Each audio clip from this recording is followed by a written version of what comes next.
All right, we're here with the continuing series of filmmaker talks for the 2021 NorthWestFest International Online Edition. And I'm very pleased to be joined today by the director of Not About Me. Please welcome virtually Kelly Milner. Kelly, thank you so much for being with me today. Thank you so much for having me here. It's very exciting. Where are you dialing in from today?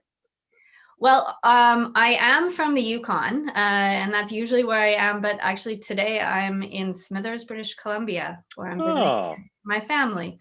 But yeah, I am based in Whitehorse, Yukon, and that's usually where I am.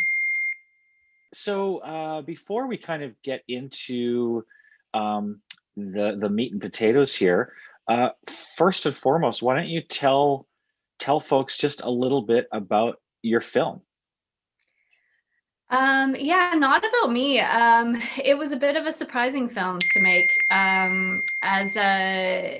The film came to me as a hard drive full of old footage. I'm actually the fourth filmmaker who's actually looked at telling the story, Morgan's story, and it came as a hard drive of footage that was three other filmmakers had been collecting footage for over almost 10 years at that point. And this hard drive kind of landed in my lap. And it was Morgan's mom who was like, I feel like there's something here. Do you think you might want to do something with it? And so, yeah, I took a look at the footage, and I think what I saw in there it's really a story of transformation. And I think that's really what inspired me. I mean, I like telling stories that have stories that matter, stories that have a message behind them. And I think Morgan's story is one that we can all kind of relate to. It's this idea of, we want to do good in the world. We want to try and help, but sometimes, what we think is helping is actually not helping at all. And being able to take a step back and see kind of, what are the actual implications of our good intentions, and then how can we learn from that and do better. And I think right now, with everything that's happening in the world, and understanding things like white privilege, and understanding, how can we actually understand history, and how do we translate that into something different. I'm hoping that this film is one of those things that can help have some conversation around that. Well, and I'm glad you mentioned, for people who might be viewing these interviews before they're watching any of the films and kind of trying to decide what they want to watch. Tell us a little bit. You mentioned Morgan's story. Tell us just a brief tease of what is Morgan's story. Morgan's story is a story of a naive but well-intentioned young volunteer who goes to Haiti after the 2010 earthquake, which was one of the most visually devastating, I think, disasters that we've seen. It was the largest outpouring of international aid that went into that country as a result of it. And Morgan showed up as an orphanage volunteer. And what she learned while she was there, she actually stayed in Haiti, which I think is different from what a lot of people might just come in and come out. She was able to actually start seeing what the implications of all of these good intentions and this outpouring of aid was having on the country as a whole, and starting to understand sort of the industry, particularly around orphanages and voluntourism. And so Morgan persevered. She didn't do everything right, that's for sure. And we've actually, you can see that in the film because we actually have footage of her doing things not right. But what she's learned out the end is how can we do things better? Right. And I find one of the things that I found most fascinating and I guess shocking is it's interesting you use the phrase good intentions, I think a lot of people do have the best of intentions when trying to help. What were maybe some of the biggest surprises or shocks for you when you started to really delve into this story? Well, I think it was just first and foremost just the concept of orphanages. We weirdly in, Western privileged countries, when we think about orphanages in a third world country, we often think of it as something that's maybe good. It's a good option for these kids, and that these kids are orphans. In our mind, orphans they have no families. Whereas what Morgan and lots of research shows is 80% of the children in orphanages have a family, that they're in these institutions because their parents are desperate to give their kids basic things, like they can't afford to feed them, or they need medical care and the parents can't provide it, or education. I mean, those are the biggest drivers for parents to give their children up to these institutions. And a lot of it is because the aid and support comes into these institutions, because that's where we feel like it's easy to give that money. It's harder to give money to a community or to a parent. And then that was sort of the biggest, wow, kind of weird thing to realize. And I think it's, we should know a lot better.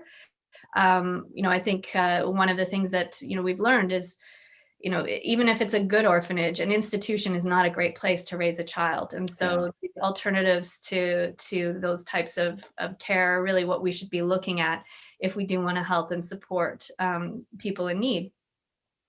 Yeah, I for me watching the film, that was also, I mean, I had no idea, if people can take that away from this film, like what a massive like eye-opening breakthrough,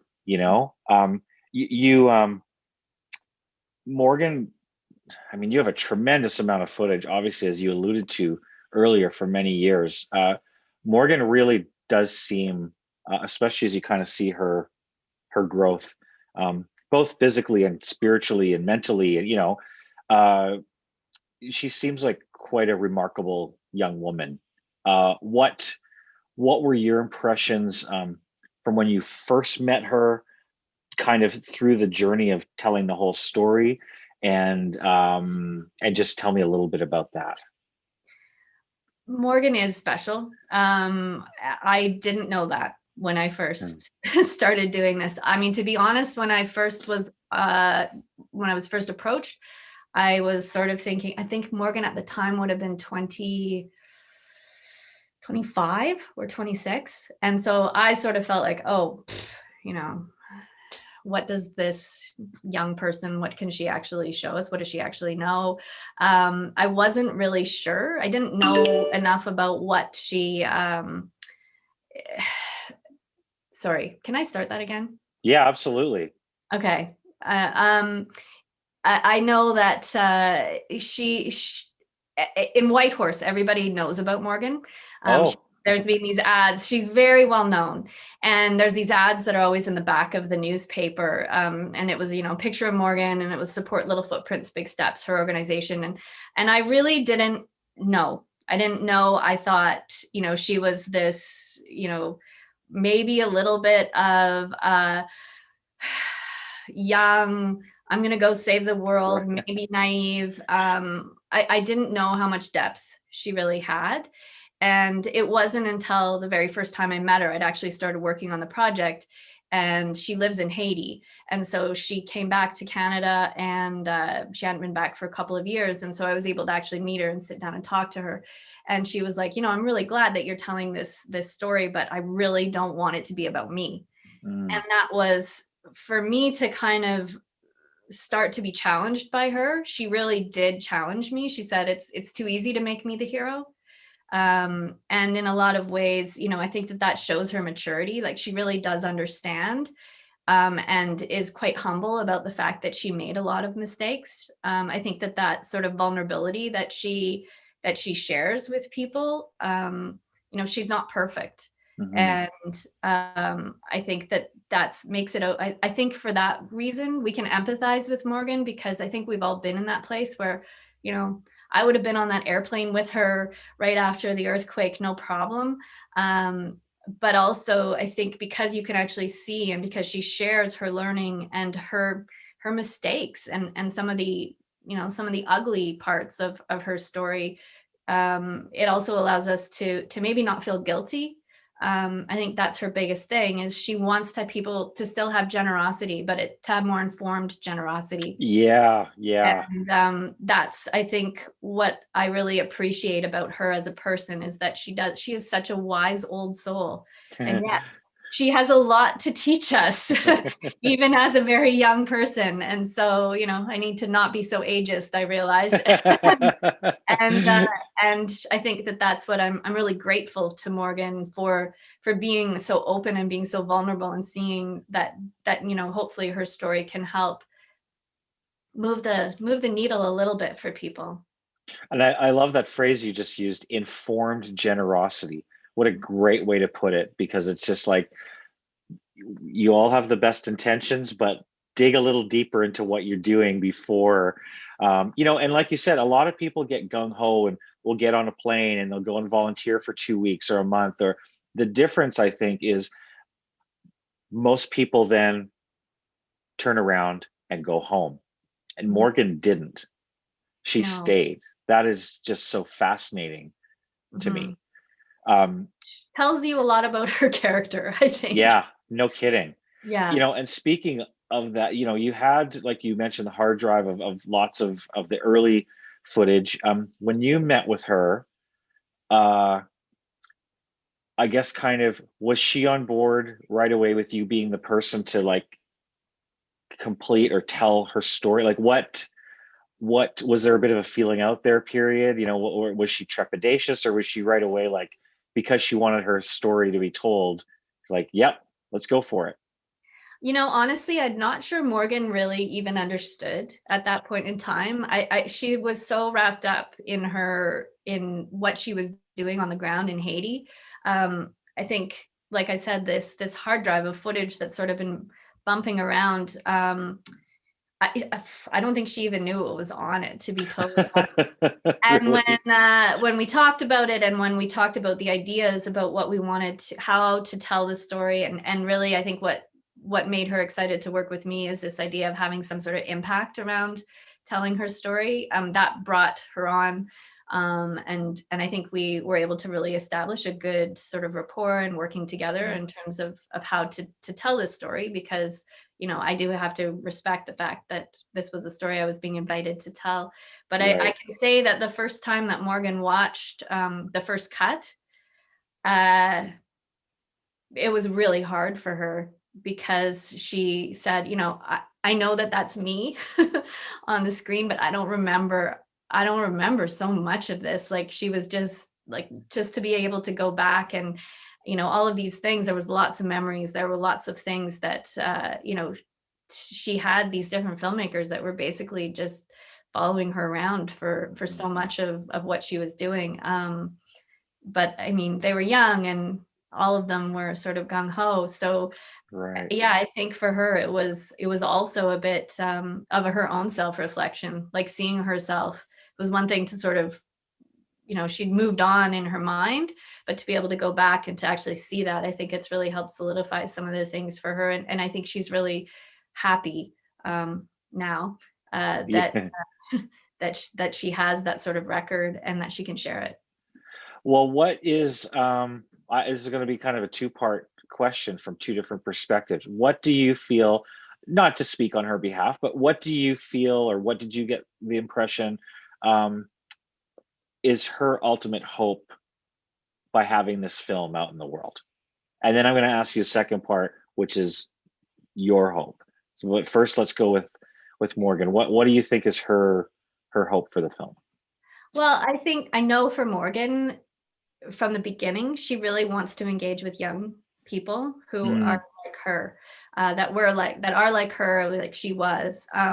We've built this film around the idea of 4 chapters, because we want that to go into schools. We've actually almost designed it so that it can be a learning tool. I mean, it can be watched obviously as a full film, but for Morgan, it was really about reaching young people, sort of 16 to 24-year-olds who really are wanting to go out and be, go out and save the world. Yeah. We need that youthful enthusiasm, but try to reach them in a way that will kind of resonate and maybe make them reconsider how, not to stop them, But I know that that's Morgan's goal, is to really have that conversation with young people, and also to raise awareness about the impact of the orphanage system, and to encourage people to look at alternative ways of supporting families. Mm-hmm.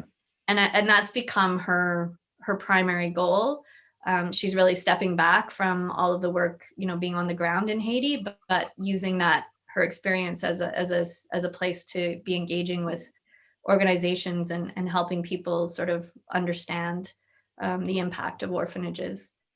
And then for myself, I mean, I feel like it's been such a privilege to be able to tell Morgan's story, and as much, like, I've learned so much and I've had to challenge myself, my own perceptions of privilege, and how that looks and how I can do better, really relearning history, of how, all of sort of the Western world has evolved, and why Haiti is the way that it is, and then how do we actually change that. I mean, for me, I hope that this film does kind of open people's eyes. It's not meant to necessarily give all the answers. It certainly doesn't. But I think it's a place to start, and to encourage people to really, learn more about our history, learn more about, what are the impacts, and to really have those bigger conversations. Like I said, it doesn't have the answers, but I hope it inspires more thought around those topics.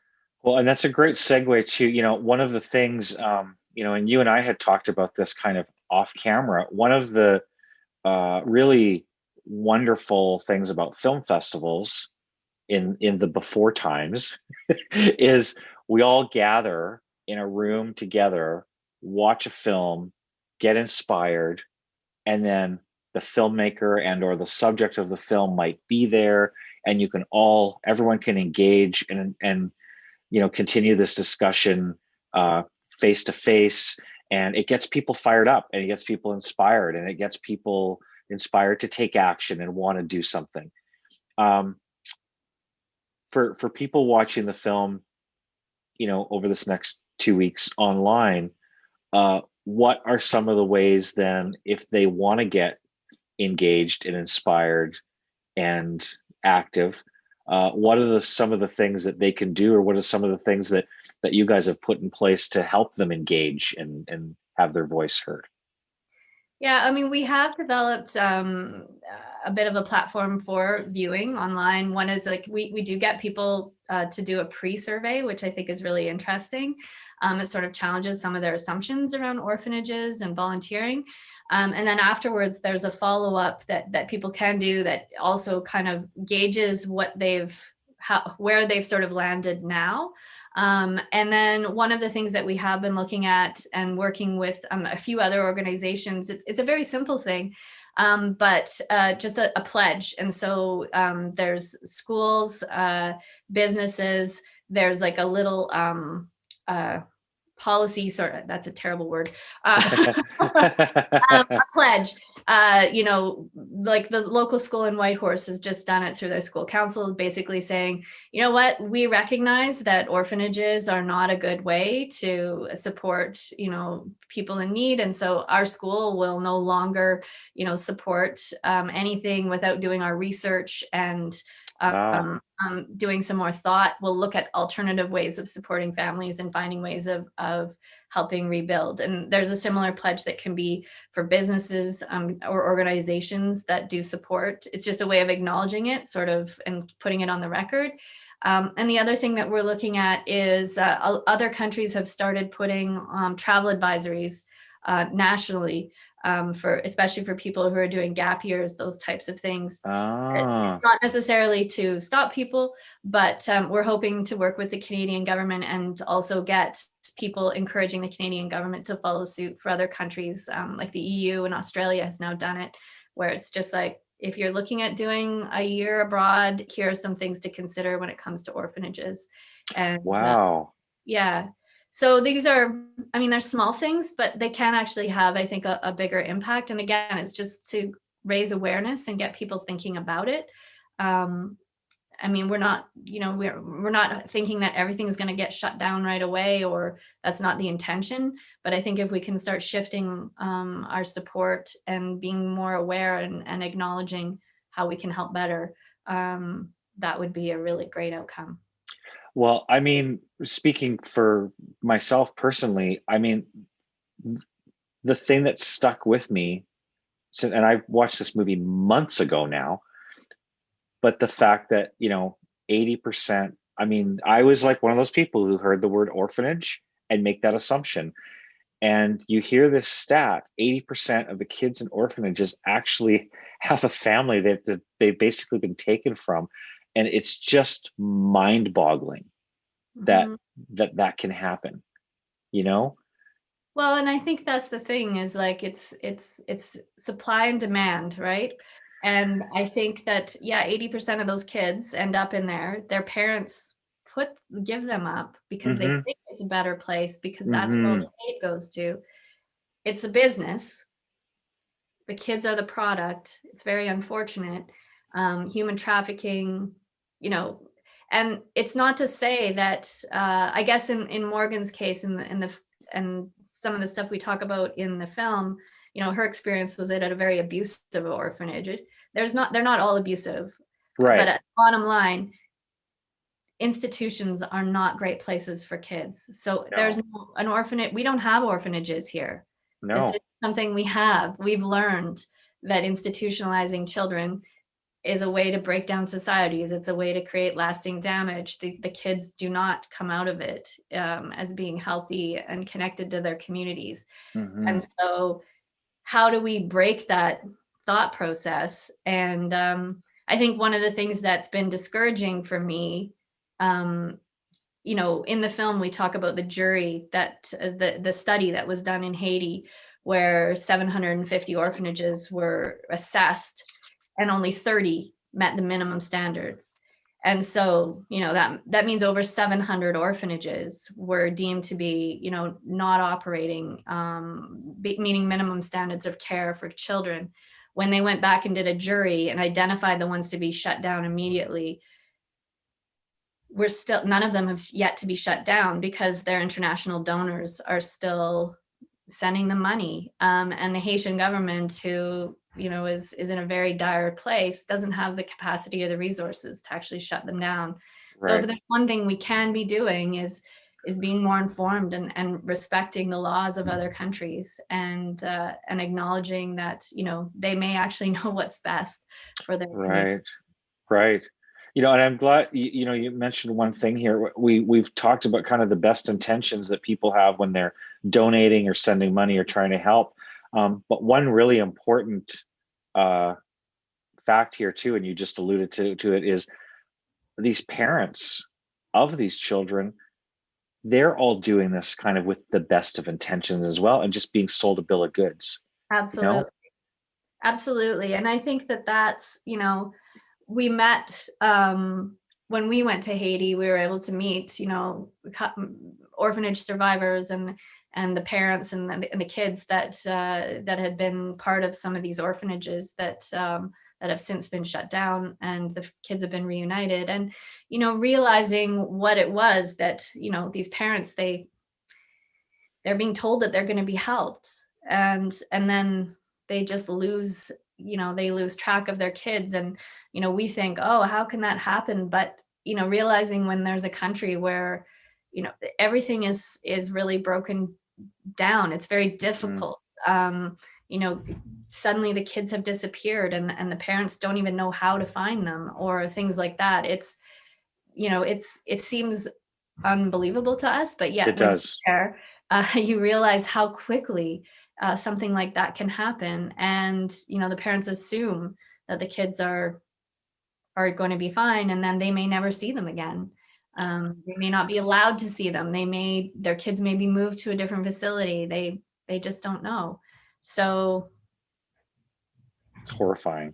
it is horrifying. And and then also, but to the flip side, for some of them, they almost treat these orphanages like um, schools, boarding Yeah. school. That's the other thing that sort of gets, but it's that that's how the parents are seeing it, but at the same time it's being seen as a business. And so it's not really a very good way of having the children be raised. They belong with their families in their communities. Hmm. And one of Anytime you, anytime, anytime a human being is part of a business model, I think it generally doesn't end well for anyone. and well, no, and I think that that's where, you know, Alexan, who is one of the main characters in the film, he's one of the orphanage survivors that we spent quite a lot of time with.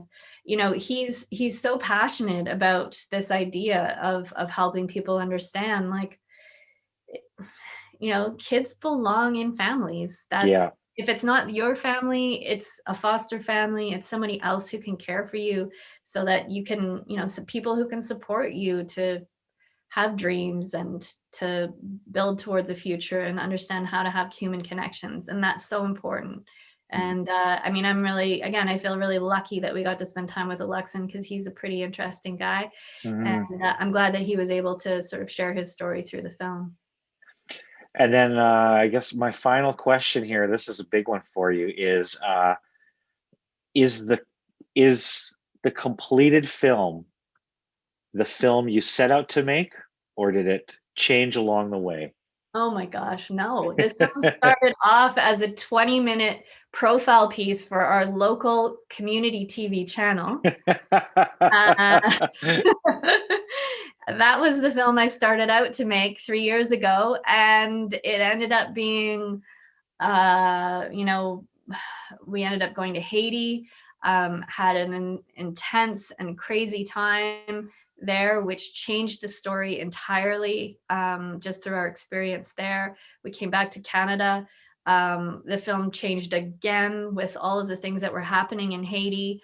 Um, there's been a major uprising. They're in a constitutional crisis. There's all sorts of things that behind the scenes were really shifting how we could tell the story. We ended up, you know, traveling to the UK to work with Lumos. Like, it just sort of went like this, and then went over here, and then up over here. So no, it's a completely different film than what I thought it would be. And even since the summer, last summer, a year ago, when we were almost finished, you know, it shifted quite a lot, just because of what was happening in the world, and trying to really narrow in on some of the bigger themes, at least touch on them. Hmm. So yeah, I'm glad in some ways that we had a bit more time. We were supposed to be finished the film in January 2020, or sorry, June 2020. And it took us, you know, because of the pandemic and a bunch of things that happened, it pushed a lot of things forward. And I think the fact that we had sort of an extra 6 months, um, it was good. Right, right. You know, it's interesting, especially with films that are tackling subjects like this, of like trying to raise awareness and and affect change uh, in the world. Um, how much has the focus on the pandemic over the last 14 months or so uh, affected other causes, do you think? Have you seen an effect, or have you not seen any effect? I think that, you know, I mean, if anything, and this is actually one of the hopes of the film is, you know, maybe people have started to look more locally, to how to support people in need that are more Mm-hmm. in their community. Mm-hmm. I think we often tend to look at others. It's easier for us to say, oh, well, I'll help, you know, in this country, or something that's sort of more removed from us.